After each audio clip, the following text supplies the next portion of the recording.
Muy buenos días a todos los participantes, los saludamos y les damos una cordial bienvenida desde las instalaciones de la Dirección de Infosalud, que pertenece a la Dirección General de Telesalud, Referencia y Urgencias del Ministerio de Salud. Bienvenido todo el personal de salud a la telecapacitación del día de hoy, martes 29 de agosto, con el tema envejecimiento activo o envejecimiento exitoso. A cargo del doctor Carlos Sandoval Cáceres. Él es médico geriatra del Hospital Suárez Angamos de Salud. Nuestro ponente cuenta con maestría en educación, es miembro de la Sociedad Peruana de Geriatría y de la Academia Latinoamericana de Geriatría, docente universitario, miembro del Comité de Residentado Médico de Geriatría de las Universidades Nacional Mayor de San Marcos y Ricardo Palma. Además, es editor internacional de la revista The Journal of Latin American Geriatric, escritor de 3 magníficos libros de geriatría, columnista del diario El Trome, conductor del programa Zona Geriátrica de Radio Miraflores Televisión, conferencista, líder de opinión, entre otros. Invitado, claro está, del Ministerio de Salud. Antes de dar inicio, indicamos que estamos compartiendo en el chat el enlace para registro de asistencia. Además, les recordamos que pueden enviarnos sus preguntas, sus inquietudes a través del chat de la plataforma Zoom y del canal de YouTube Telesalud Minsa Telecapacitaciones para ser absueltas al finalizar la ponencia.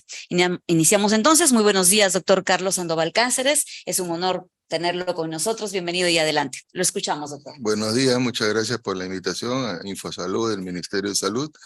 Y esta semana del adulto mayor, el día central del adulto mayor ha sido el día 26 de agosto.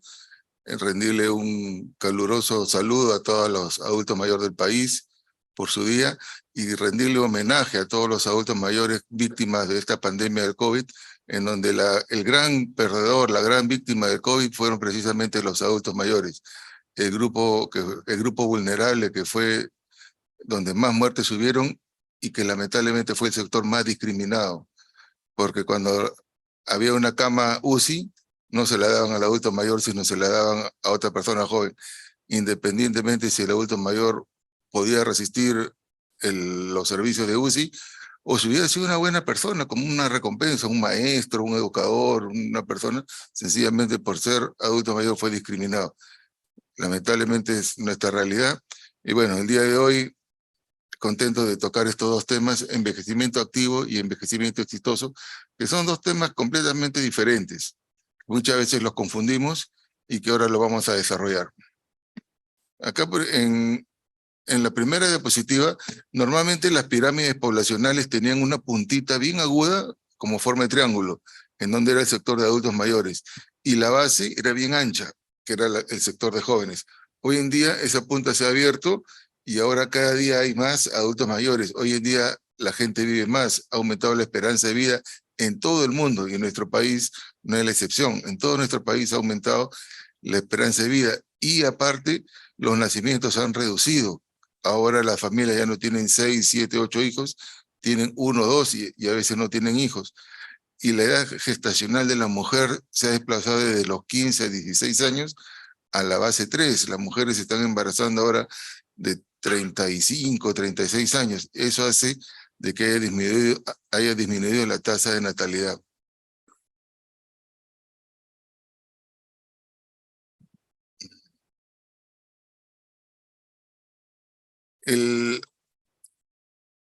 Así como cada vez hay más adultos mayores, se ha dividido a los adultos mayores en 2 grupos.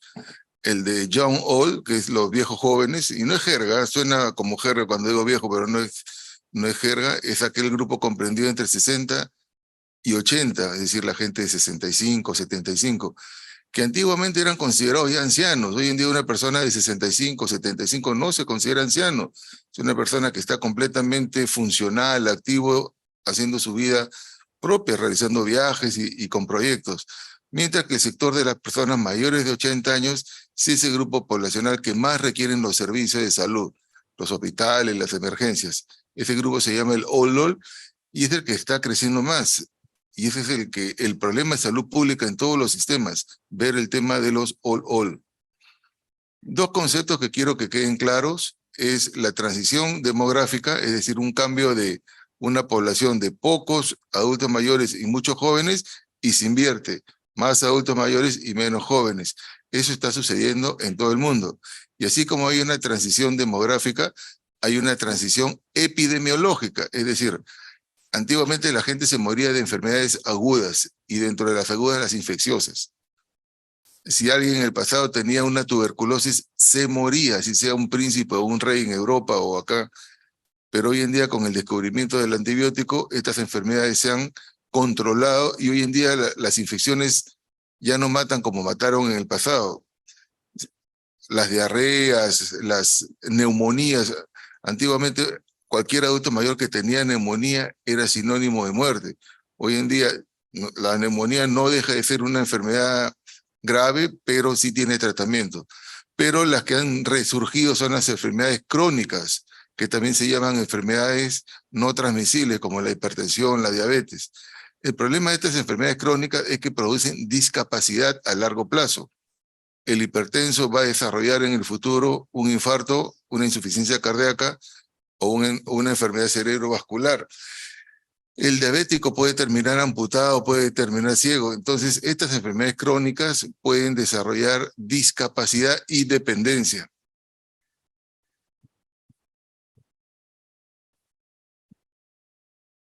Entonces, después de estos fenómenos de transición demográfica y transición epidemiológica, podemos decir que ahora hay más enfermos. Y basta con ir a los hospitales de cualquier sistema, del Ministerio de Salud o del Seguro Social. Si vamos a las emergencias del Hospital Loaiza, 2 de Mayo, Carrión, vamos a ver que están llenos de adultos mayores. También hay más ancianos frágiles, más discapacitados y más dependencia. Es decir, se vive más, pero hay más enfermos. Y esa es la realidad, no solamente de nuestro país, sino de todo el mundo. Ahora, no todas las personas van a envejecer igual. Hay personas que llegan a los 70 años en excelentes condiciones, practican deportes, están activos, trabajan, producen, tienen empresas, tienen proyectos, incluso hasta se enamoran y tienen toda una vida llena de proyectos a los 70, 75 años. Mientras que hay personas que ya a los 60 pues parecen viejitos, están amputados, ciegos, dependientes. Entonces, hay 3 tipos de envejecimiento: el patológico, que es la persona dependiente, y el exitoso, que es el que llegó a los 70, 75 en excelentes condiciones. Y al medio está el envejecimiento usual, es decir, la persona con alguna enfermedad crónica. Entonces, tenemos que apuntar hacia un envejecimiento exitoso. Ahora, otro concepto que quiero que aprendamos bien es el concepto de envejecimiento activo, que es diferente al envejecimiento exitoso. El envejecimiento activo tiene que ver con un aspecto social, es decir, el adulto mayor que participa dentro de la sociedad, está activo socialmente, en donde su opinión, su palabra es escuchada y respetada. No es que se jubiló y ya no sirve, entre comillas, que no sirva para nada. No, es una persona que todavía puede aportar y enseñar. El hecho de que una persona se jubile no significa que ya se jubiló de la vida. Se habrá jubilado de su trabajo, pero todavía tiene mucho que enseñar. Eso es el envejecimiento activo. Y el envejecimiento activo tiene que ver con un derecho humano y está consagrado por las Naciones Unidas y la Organización Mundial de la Salud. Entonces, hay que llegar de forma independiente para que nuestra opinión y nuestra participación sea activa. El envejecimiento activo implica entender que las etapas de vida es un ciclo más. O sea, el hecho de ser anciano no significa que una persona sea enferma. Y ya quitémonos de esos conceptos. Por ejemplo, uno va a un letrero y pone la foto de un niño, de un adulto mayor y de un anciano, pero anciano con un bastón doblado, quebrado. Ya quitémonos esa idea. O por ejemplo dice casa de reposo el otoño, ¿no? Y ponen un árbol quebrado con una venda y una tablita, como si ya el adulto mayor fuera quebrado. No, quitémonos ese chip. Pongamos un adulto mayor activo, feliz, sonriendo, como el señor de la foto, o una señora sonriendo. Ese es el adulto mayor. Que se puede enfermar, se puede enfermar. De que está más proclive a las enfermedades, sí, pero no es sinónimo. Tanto es así que la Organización Mundial de la Salud quiso ponerle código a la vejez como enfermedad y todos los colectivos reclamamos y se quitó el código de vejez como enfermedad. Ahora, el envejecimiento activo se sostiene sobre 3 columnas o 3 pilares, que es el bienestar físico, el bienestar mental y el bienestar social. Es importantísimo, no solamente es la parte física, sino la parte mental y social. Participar. Hace poco estábamos conversando sobre adultos mayores que hacen paseos a la Unaguaná, miren qué bonito, o van a la iglesia, rezan el rosario, o van al club y al parque y hacen tai chi, mantienen actividad social. Y también actividad social dentro de la casa. No es justo pues que el adulto mayor esté en un cuarto comiendo solo, con la luz apagada, en pijama, mientras todos están en la sala compartiendo el té. Saquen al adulto mayor y que participe con todos. Entonces, hay que hacer que la persona participe. Lógicamente, la seguridad es importante. Entonces, las Naciones Unidas han declarado ciertos derechos de los adultos mayores, como la independencia, la participación, dignidad, cuidado y autorrealización. Esta foto que puede parecer graciosa es real. Las adultas mayores, probablemente estas dos damas tengan la misma edad, pero hace unos años las adultas mayores vestían así, tenían esa idea, y hoy las adultas mayores van al gimnasio. ¿Y por qué no? Van a la peluquería, se tiñen el pelo, se arreglan las uñas, se arreglan la cara, y no hay nada de malo, al contrario, yo lo veo bueno. Más bien es bueno que malo. Si puede hacerlo, que lo hagan. Los pilares que ya los comentamos, la participación en la sociedad y la seguridad. Hay que mantenerse activo, promover el envejecimiento activo, las relaciones intergeneracionales, que no se pierdan esas relaciones intergeneracionales. Los adultos mayores tienen mucho que aportar y enseñar. El adulto mayor tiene lo que no da las maestrías, la universidad, que es la experiencia. Yo recuerdo una vez cuando un adulto mayor iba a postular a una mecánica de autos y al costado estaban puros jóvenes recién egresados de la universidad con sus títulos y sus diplomas y sus terno y corbata, y va el adulto mayor de 60 años que se había jubilado recién a ocupar el mismo puesto. Y al final, a la hora que pusieron en práctica, el único que pudo resolver cómo se arreglaban los problemas del auto fue el adulto mayor. ¿Ustedes qué prefieren, operarse por un adulto mayor, un médico, un cirujano de 64 años que ha operado 1000 vesículas, o un médico joven recién salido, que ha venido inclusive de Alemania o no sé, de Estados Unidos? Yo preferiría que me opere el doctor cirujano adulto mayor por la experiencia. O un piloto de avión, ¿no? En Estados Unidos, un piloto de avión salvó a 400 personas que estaban en el avión y en vez de hacer que el avión se estrellara, aterrizó en un río. Ese piloto tenía 65 años. ¿Por qué? Porque había volado pues un montón. Cualquiera no lo hace. Entonces la experiencia es fundamental. Romper el prejuicio del anciano dependiente. Y se ha visto que los adultos mayores cuidan a los nietos y hacen un montón de actividades, pero eso tampoco significa que debemos de delegarles sin permiso la actividad de cuidar a los nietos. Si el adulto mayor desea hacerlo, estoy seguro que lo va a hacer con todo gusto, pero tampoco se le puede imponer, ¿no? A veces hay hijos que dicen, mamá, me voy de fin de semana, te dejo a los chicos, y ni siquiera le preguntaron qué vas a hacer, ¿tienes algún plan estos días? Eso también es importante. Antiguamente el rol de la mujer también ha cambiado, ya no es la sociedad, no es la misma de antes. Antes la mujer se quedaba en casa, hoy en día la mujer es profesional, tiene estudios, maestría, doctorado. Es más, el mejor ejemplo que puedo dar es el presidente de la República del Perú. Es una mujer, una señora. Entonces, la mujer tiene un rol diferente al que tenía antes. Antes decían, no, que las mujeres se queden cuidando a los hijos, a los padres, perdón. Ya no. Entonces, de ahí viene el concepto de las casas de reposo, ¿no? Porque decían, ¿y ahora quién va a ver a nuestros padres? Las casas de reposo es un mal necesario, yo digo, porque si bien es cierto, lo ideal es que el paciente viva y muera en su casa, pero si no hay quien los vea, ¿qué queda? No queda otra, tienen que llevarlo a una casa de reposo. Antiguamente decían, qué malos estos hijos, cómo han llevado a sus padres a un asilo, pero ahora cuando hay uno o dos miembros de la familia, ¿qué queda? No queda otro. Es más, las casas de reposo en el Perú no son gratis, se pagan, son negocios familiares. Entonces, si uno paga por un servicio, tiene que ser un buen servicio. tratar de que el adulto mayor se mantenga independiente hasta el final. Por ejemplo, a veces hay pacientes con enfermedad de Parkinson que tienen dificultad para comer. Entonces, ¿qué hace mucha gente?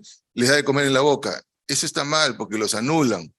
Si el paciente se demora en vestirse, que se demore en vestirse. Si el paciente se demora en comer, ¿qué más? Se embarra con un poco de sopa en el pecho, que le pongan un babero, pero que esa persona coma sola hasta donde pueda, que mantenga su autonomía.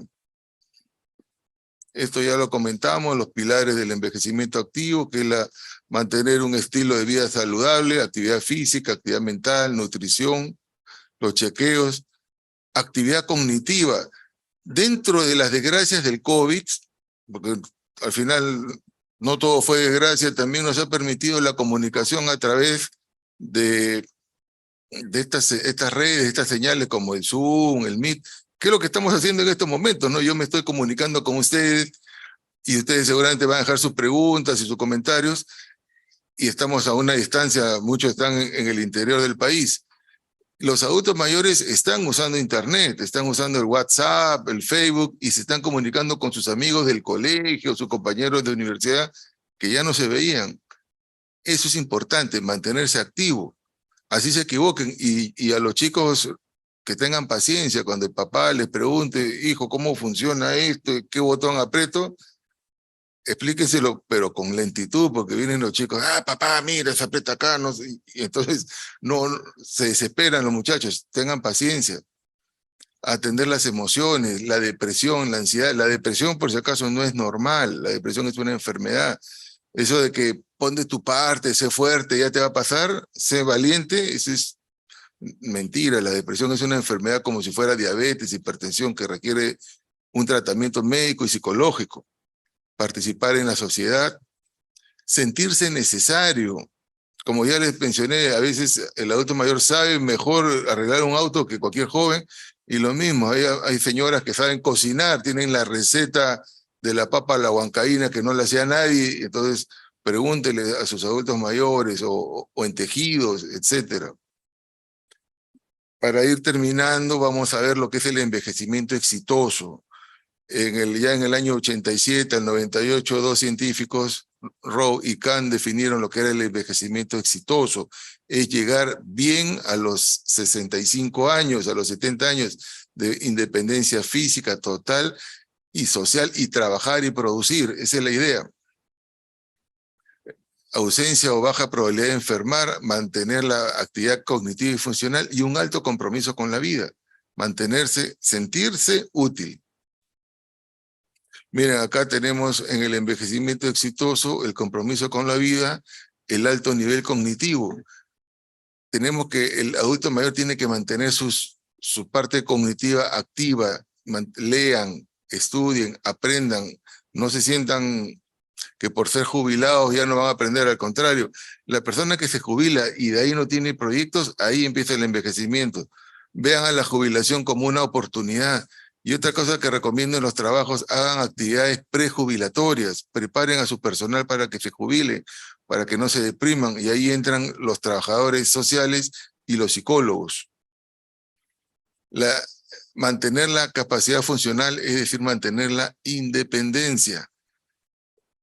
Ver el tema de envejecimiento saludable. Nosotros tenemos una importante capacidad intrínseca que hay que cuidar y desarrollar. Pero el proceso de envejecimiento, algunos dicen que comienza a los 6 años, otros a los 30, y otros dicen que comienza a nacer. Y más, ahora hay una teoría que el envejecimiento empieza desde que estamos en el útero de la mamá. Entonces hay varios, porque hay enfermedades que se pueden ir gestando desde que uno está en el útero. Las interacciones entre jóvenes y adultos son fundamentales. Finalmente, actividad física y ejercicio físico. Actividad física es hacer cosas, ir al mercado, que no te hagan las cosas, subir escaleras. Si tú vives en un edificio de 2 pisos, no uses escaleras, pues sube al segundo piso y eso te va a ayudar. Pero ejercicio físico ya es toda una rutina, ya es un programa, ya es una disciplina. Porque dicen, no, yo hago ejercicio físico porque voy al mercado. No. El ejercicio físico es un horario, una hora y una rutina. Y actividad física es hacer sus cosas uno mismo. Hay varios tipos de ejercicio. El ejercicio de pesas, que es muy importante para evitar la sarcopenia, es decir, la disminución de la masa muscular. El ejercicio de equilibrio, que es fundamental también, ahí está en el baile. El baile es un tipo de ejercicio. La musicoterapia, la danzoterapia, y otro ejercicio importante de equilibrio es el tai chi, el yoga y el pilates, que también son importantes. No solamente es correr o hacer pesas, también tenemos los ejercicios de equilibrio, que es el baile, los programas intergeneracionales, relaciones intergeneracionales, que ya lo hemos comentado, y conclusión. Envejecimiento activo, definamos estos 4 conceptos bien claros. Envejecimiento activo es participación activa. Envejecimiento exitoso es llegar independiente, funcional y cognitivo. Actividad física es hacer sus cosas, y ejercicio físico es un programa anticipado y programado. Muchas gracias por su atención, y en esta fotito les muestro mi último libro, que se llama Chau Mamá, Chau Papá, guía para hijos con padres de avanzada edad o gravemente enfermos. Muchas gracias por su atención. Muchísimas gracias. Gracias al doctor Carlos Sandoval Cáceres por su excelente exposición, y agradecemos también a todos los participantes que se encuentran en este día conectados. Gracias al personal de salud de los diferentes establecimientos de salud, claro está, a nivel nacional, y bueno, toda la población en general que también se ha sumado a esta actividad. Muchísimas gracias a todos. Gracias. Muy bien, los invitamos a continuar dejándonos sus preguntas en el chat del Zoom, así como también en nuestro canal de YouTube, Telesalud Minsa Telecapacitaciones. No desaprovechemos la oportunidad que tenemos de tener aquí a Muy bien, tenemos ya algunas preguntas, doctor. ¿Qué importancia tiene el factor social en el envejecimiento exitoso? Importante, porque nosotros somos una unidad biopsicosocial. Somos parte de la sociedad, y la sociedad comienza por casa. La primera red social es la familia. Si un adulto mayor tiene soporte social, es decir, soporte familiar, ya tiene una ventaja, que estar abandonado y que no tengan quien le administre los servicios mínimos: alimentación, abrigo y medicinas. Ahora, es el hogar, pero dentro de la sociedad está la comunidad, y dentro de la comunidad están las municipalidades, los gobiernos regionales, el Estado. El Estado también tiene que tener programas para el adulto mayor, programas nacionales que se desarrollen a nivel de todo el país, ¿no? Entonces, la parte social es muy importante. Gracias, doctor, por su respuesta. ¿Cuál cree usted, cómo debe ser el trato en los establecimientos de salud hacia los adultos mayores, desde un primer nivel? El trato, bueno, Al adulto mayor. como todo, yo pienso que en todo nivel el trato siempre tiene que ser con respeto y con calidad y calidez. Ahora, debemos de adaptar los establecimientos para adultos mayores. Porque, por ejemplo, si un adulto mayor entra en silla de ruedas y hay escaleras, ya está discriminado. Entonces, las autoridades y los gestores deben de ir a todos los centros de salud y empezar. Hay rampas, hay ascensor, hay pasamanos, pisos encerados. Si hay pisos encerados, poner lonas. Hay buena iluminación, hay buena ventilación, hay agarraderas. Ir preparando porque cada vez más hay más adultos mayores. Y ya que tocó el tema de primer nivel de salud o atención primaria, que también se le conoce, la atención primaria de salud puede cubrir hasta el 80% de los problemas de salud. O sea, debemos de potenciar atención primaria, y eso es lo que no se está haciendo. Se está haciendo de una forma mala, porque lamentablemente tenemos que cambiarle el chip a la sociedad y hacer que el ciudadano, el participante, acuda a su centro de atención primaria. La hipertensión arterial, la diabetes se pueden atender y controlar en atención primaria. Por ejemplo, en Canadá, en Alemania, el gerente del banco que tiene hipertensión va a su consultorio de atención primaria, le dejan sus remedios y se va. Pero acá en el Perú, lamentablemente, todos quieren ir a los grandes hospitales. Los grandes hospitales son para las enfermedades grandes, difíciles. Mire, para que una de las desgracias que ocurrió en el país fue que el Perú tuvo el porcentaje más alto de muertes por COVID por población. O sea, el Perú le ganó a China, a la India y a Estados Unidos. O sea, tuvimos más muertos que cualquier país, porque se manejó mal el COVID, se manejó pésimo. Uno, con las pruebas rápidas que no se debió aplicar, y segundo, porque se cerró atención primaria. Eso es lo que hasta ahora no entiendo, cómo se cerró. Que se haya cerrado unos días hasta que compren los protectores, está bien, pero se cerró mucho tiempo. Y eso dice también de que el Perú tenga muchos muertos. Entonces, atención primaria es fundamental, y para adultos mayores sobre todo. Porque a veces vemos las películas americanas y vemos el Dr. House, unos hospitales pues súper famosos, importantes, y todas las series, ¿no? Anatomy, Grey. Se debe de potenciar atención primaria, y yo estoy seguro que se puede controlar no lo digo yo, lo dice la OPS, OMS, el 80% del problema de salud. Perfecto, doctor, muchísimas gracias. Bueno, sí, bueno, hemos hablado de cuál debe ser el trato del personal de salud en los establecimientos de salud, pero sabemos que muchos adultos mayores no pueden acudir a un establecimiento de salud por múltiples razones. ¿Usted sugeriría realizar las visitas domiciliarias por parte del personal de salud al adulto mayor? Como hemos visto, hay diferentes tipos de envejecimiento. Entonces, hay adultos mayores que envejecen excelentemente, ellos pueden ir al hospital y van al hospital. Entonces van al consultorio externo del hospital o del centro de salud a atenderse. O sea, van al consultorio externo, porque pueden ir. Pero hay un grupo que lamentablemente tiene envejecimiento patológico, o están gravemente enfermos, o están gravemente dependientes o disfuncionales. Ellos no pueden ir al hospital. Entonces tenemos que crear un sistema para que el sistema de salud vaya a la casa del enfermo. Y no solamente el médico, tiene que ir el médico, el enfermero y todo el equipo de salud a desarrollarle la atención médica, la consulta de enfermería y también las terapias. Porque, por ejemplo, si el enfermo ha tenido un derrame cerebral, una hemorragia cerebral, va a estar postrado y tiene que recibir terapia en casa. Lamentablemente, en nuestro país, a nivel de MINSA, ¿no? Hasta donde yo sé, no existe un programa de atención domiciliario, y debería ya de ir creándose, porque cada vez hay y va a haber más adultos mayores. Entonces se debe crear. Es más, se debe potenciar también un programa de cuidados paliativos. Los cuidados paliativos son los cuidados que se le da al enfermo, generalmente adulto mayor, cuando está en la etapa de morirse, para que reciba la terapia en su casa y muera, digo directamente la palabra, muera en las mejores condiciones. Por un lado, dignamente, sin dolor, y lo más importante, rodeado de sus seres queridos.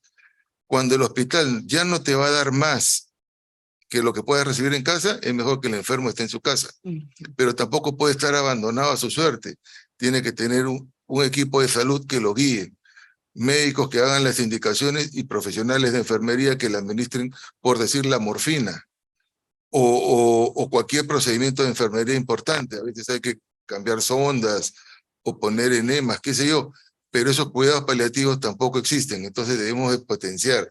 Debemos de crear un programa piloto, y ese programa piloto desarrollarlo, y que después todos se copien y lo desarrollen a nivel nacional. Bueno, y claro, no solamente al adulto mayor, sino a los familiares, porque si tenemos un familiar, como usted recomendó, ¿no? Que si ya está para fallecer, ¿no? Es mejor llevarlo a la casa y que disfrute los últimos días de su vida.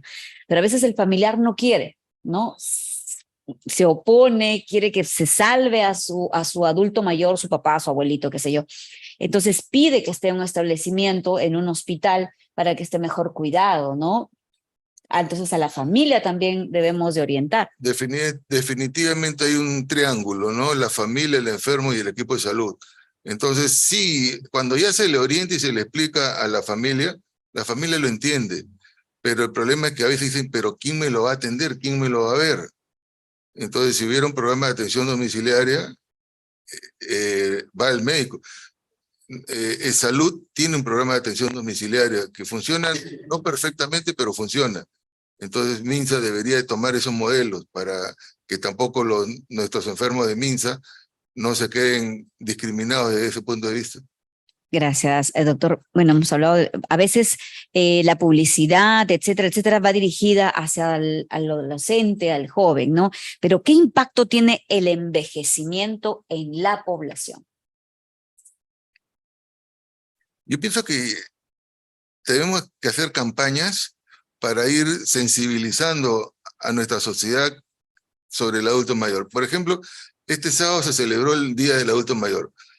Casi nadie sabía que era el Día del Adulto Mayor. Entonces, y está en la ley del adulto mayor. Hay una ley, el Perú tiene una ley del adulto mayor que dice se debe celebrar el 26 de agosto y el 1 de octubre y el 15 de junio, fechas de adultos mayores. Yo le pregunto a un joven, ¿cuándo es Halloween? Y me dice el 31 de no sé cuánto. O cuándo es la canción criolla, etcétera. Entonces, por lo menos saber, y eso ya depende de los colegios, profesores. Los profesores deben de ya educar a los chicos, a los niños sobre el adulto mayor, y así como se celebra el Día de la Madre, perfecto que se haga, que algo más sagrado que la madre, o el Día del Padre, el Día de la Patria, que hay desfiles, el 26 de agosto pues que hagan un periódico mural, una actuación, un juego floral sobre adultos mayores, y vamos sensibilizando. Lo mismo en todos los estamentos del Estado.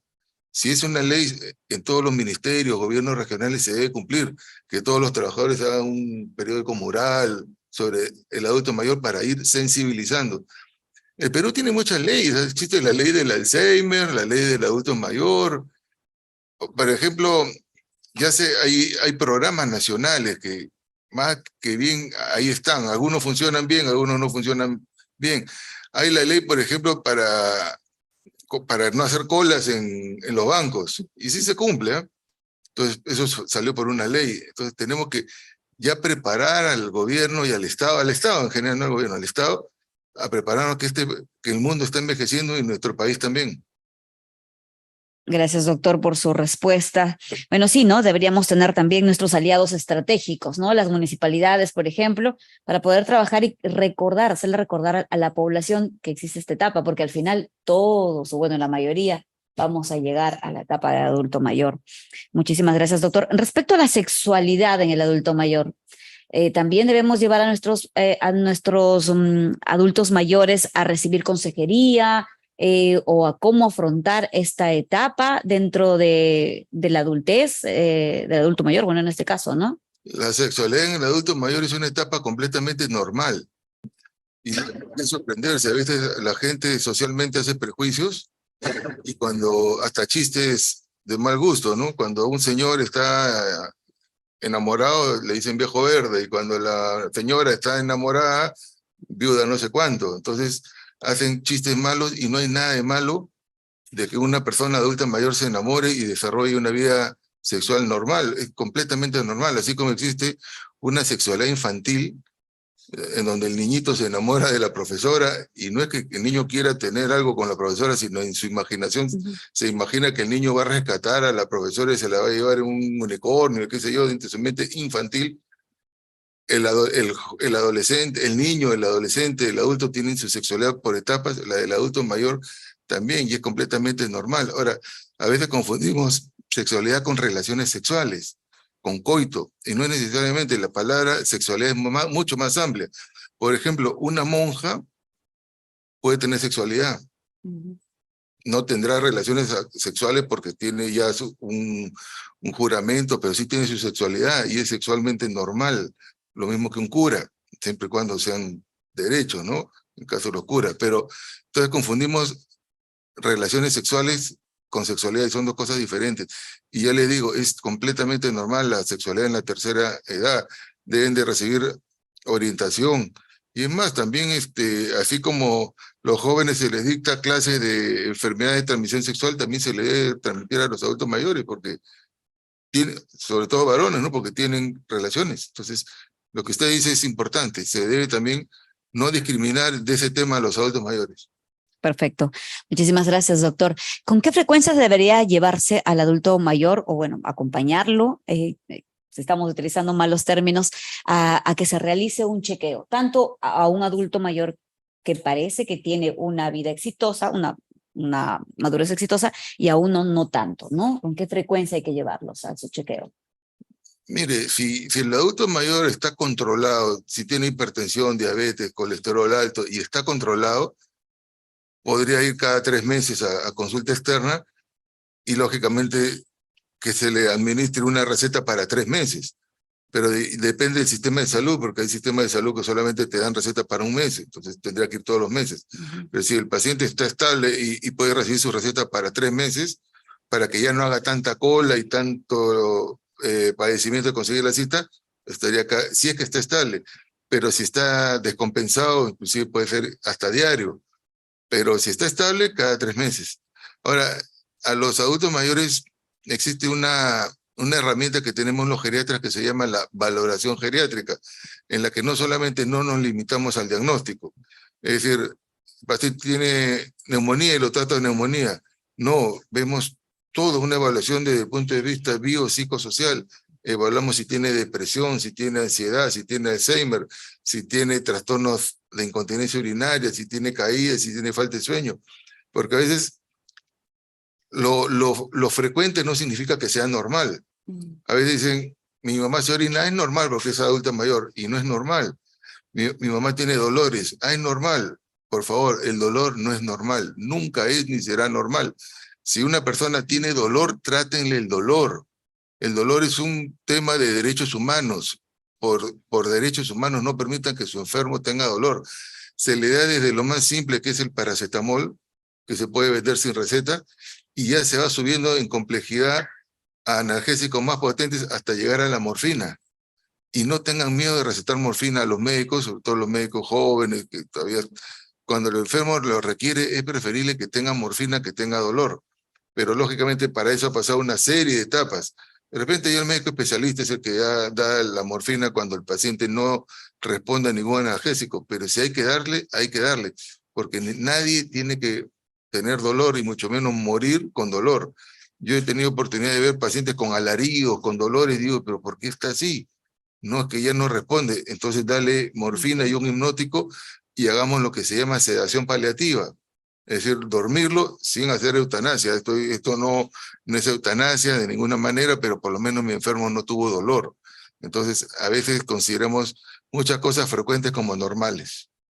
Perfecto. Y quizá la terapia con cannabis se recomendaría para el adulto Es mayor. una opción, pero no, al cannabis se le ha dado demasiado importancia. Yo, por ejemplo, doctor, ¿le puedo dar cannabis a mi papá que tiene Alzheimer? Dale.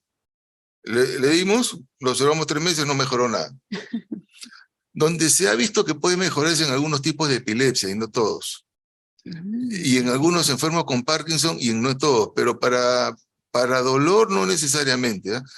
Pero yo soy una persona con la mente muy abierta, yo no me opongo, si sé que no le va a hacer daño, dale sus 3 gotas o 5 gotas, y si mejora, que siga para adelante. Pero si no mejora, ¿para qué? Tampoco lo receto abiertamente, ¿eh? Siempre cada caso es individualizado. Por supuesto. Gracias, doctor. En su experiencia, nos están escribiendo, ¿la edad del paciente puede impedir que se pueda realizar intervenciones quirúrgicas? Definitivamente no. Mire, le cuento un dato. Yo en un libro que escribí que se llama Ahora me toca a mí, justo conté la experiencia de un paciente que tenía 95 años. Ya es una edad muy, muy avanzada, 95 años, y me saludó bien fuerte, me apretó la mano, doctorcito, ¿cómo está? Y cuando una persona te aprieta la mano fuerte, tú sientes que el paciente no es tan frágil. Y le dije, muy bien, don Antonio, vamos a ponerle, ¿sufre alguna enfermedad? No, lo único que tengo es que soy ciego. ¿Y por qué ciego? Por cataratas. ¿Y por qué no? ¿Cuántos años tuvo cataratas? Hace 10 años, cuando tenía 85. ¿Y por qué no lo operaron? Porque dijeron que ya estaba muy viejo. Entonces, este hombre de 85 años, si lo hubieran operado, le hubieran dado 10 años de excelente calidad de vida mirando. Entonces, lo que contraindica una operación es el corazón y el pulmón.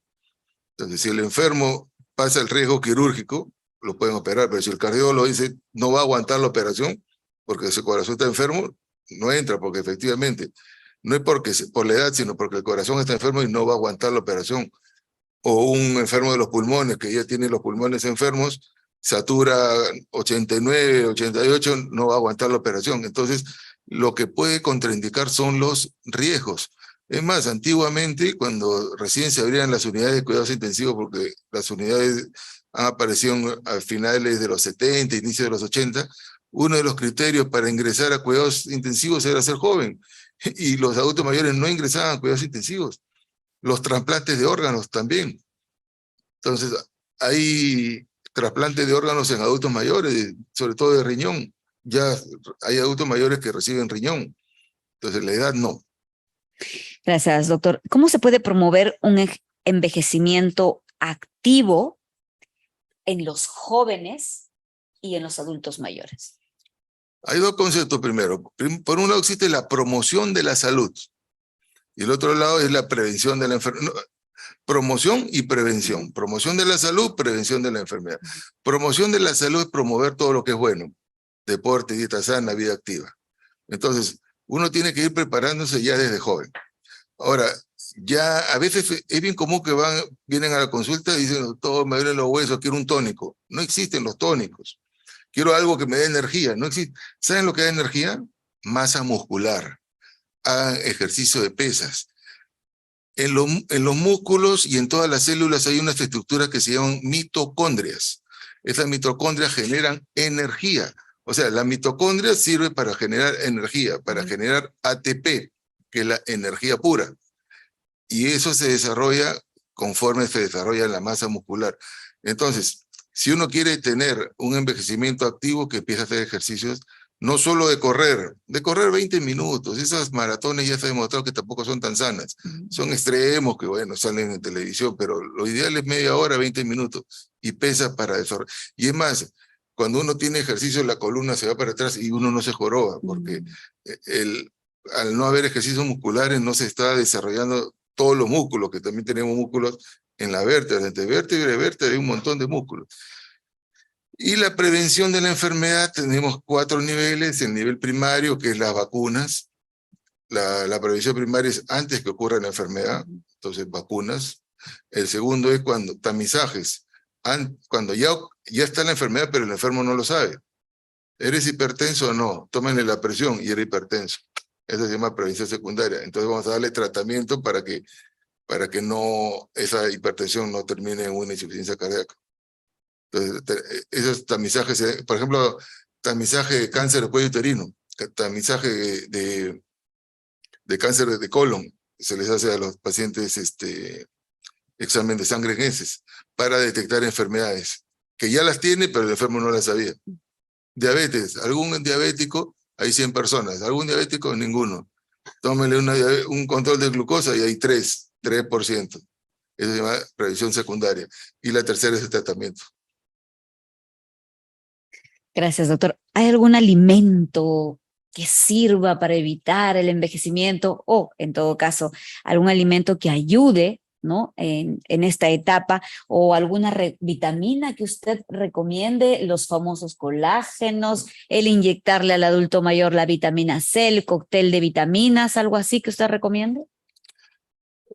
Mire, hay un examen bien interesante que se hizo hace muchos años, que es que a veces uno le dice a los padres, quieren que, así como cuando los niñitos, uno quiere tener a su hijito gordito y bien alimentadito y le compra un montón de cosas, hay gente que también quiere tener a sus padres y le dan muchas cosas.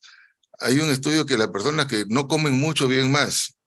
Lo ideal es que coman bien, pero si me dicen de toda la lista qué es lo que hay que dar, yo diría proteína. Y dentro de las proteínas, el huevo o la carne. Yo sé que hay personas vegetarianos, veganos, que se van a molestar conmigo, pero el huevo es fundamental, la proteína es fundamental. Ahora, los suplementos es pura publicidad. Esas latas de leche en polvo que salen unos adultos mayores bonitos, regios, corriendo con su uso de marca, eso es mentira. Si algún paciente requiriera de esos polvos, primero hay que hacerse un análisis de hemoglobina y albúmina. Si la albúmina está normal, no necesita ningún polvo. Sus 2 huevos diarios, más que suficiente. Esa es otra. Y otra cosa que también preocupa es que la gente se preocupa por el colesterol. El colesterol alto predispone a enfermedades cardiovasculares, está demostrado.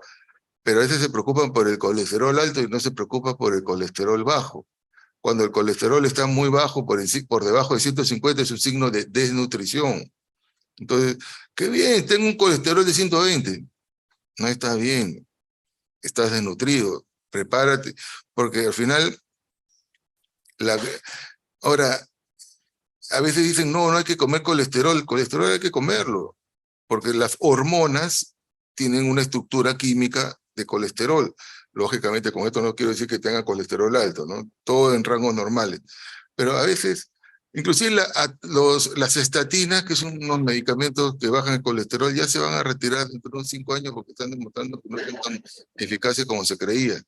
En todo caso, si un paciente adulto mayor tiene 250 de colesterol, no hay que darle medicamentos. Ya por encima sí, pero si tiene 250 no, porque a veces se está abusando mucho de estos remedios que a la larga producen otros efectos como calambre, debilidad muscular.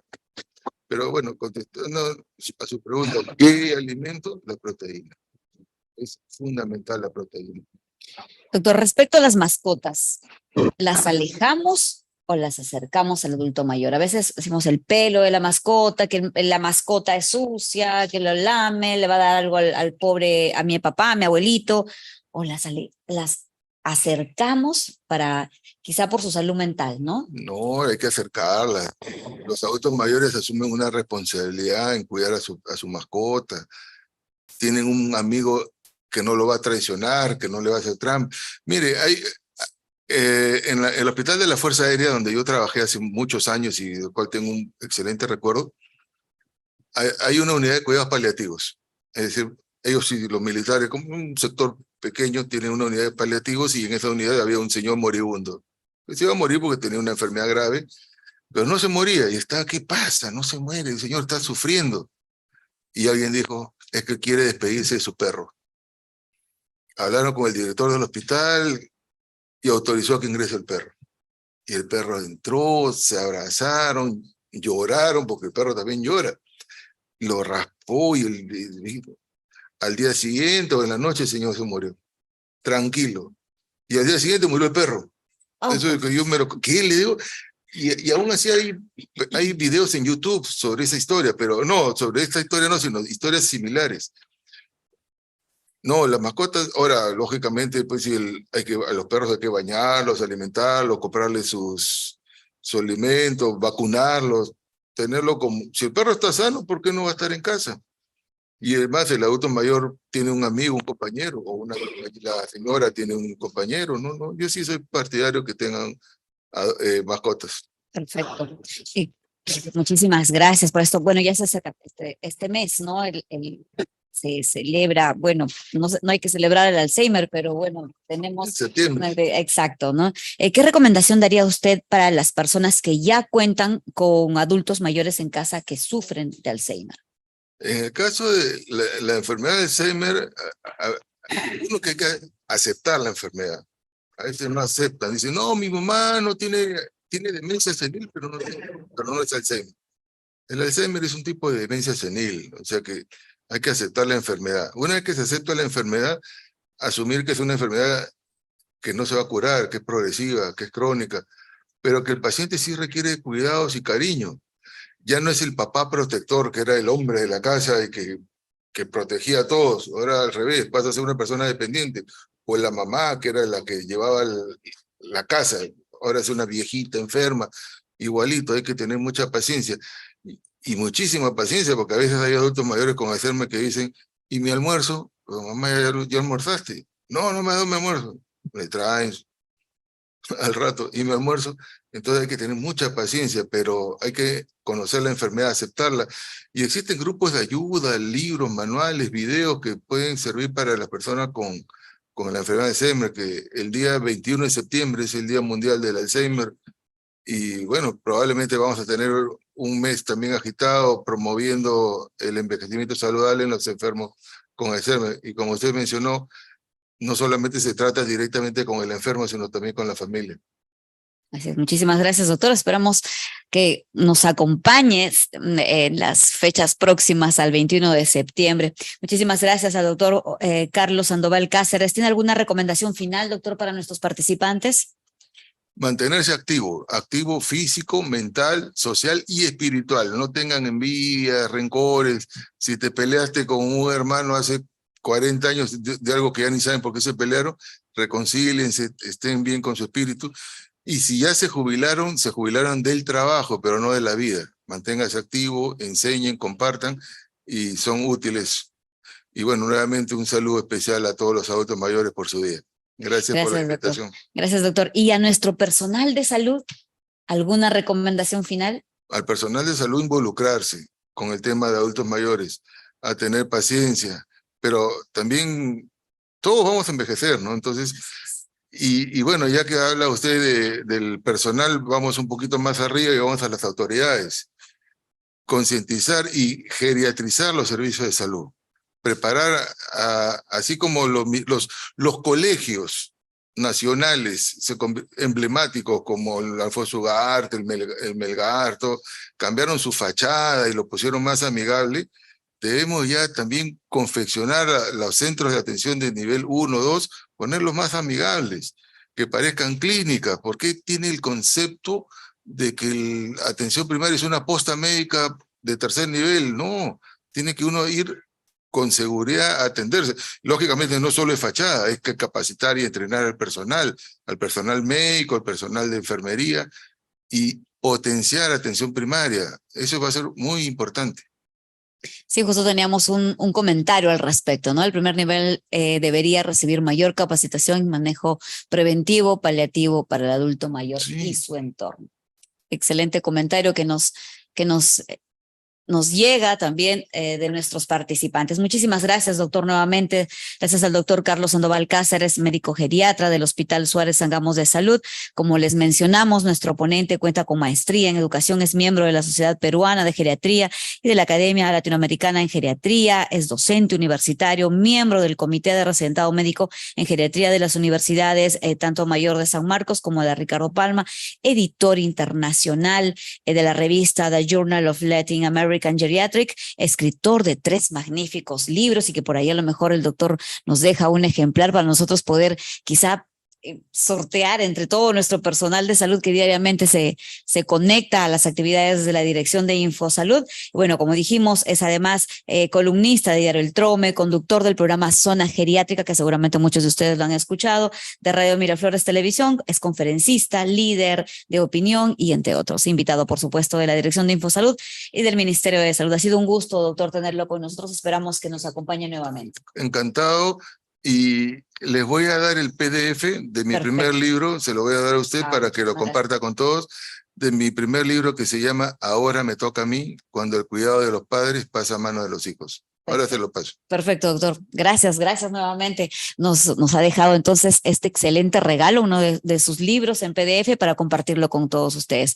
Ya están registrados en nuestro enlace, así que muchísimas gracias a todos. Vamos a poner más activa estas actividades educativas que tenemos con todos ustedes para poder llevarse a casa este excelente ejemplar y por supuesto tengan mucho más que mostrar y hacer por nuestros adultos mayores. Recordemos que un día todos vamos a ser adultos mayores, así que no hay que dejarlos de lado, ni tampoco vamos a minimizar y tratar mal a todas las personas adultos mayores que están en nuestras vidas. Muchísimas gracias, doctor, nuevamente, y agradecemos a todos nuestros participantes. Recuerden suscribirse a nuestro canal de YouTube, Telesalud Minsa Telecapacitaciones, para acceder a esta misma telecapacitación y otras de su interés. Y por supuesto, no se alejen de nuestras redes sociales, nos encuentran en Facebook, Instagram y por supuesto también en TikTok. Muchísimas gracias a todos y vamos a tener muchas más actividades educativas. Gracias, doctor, nuevamente. Gracias.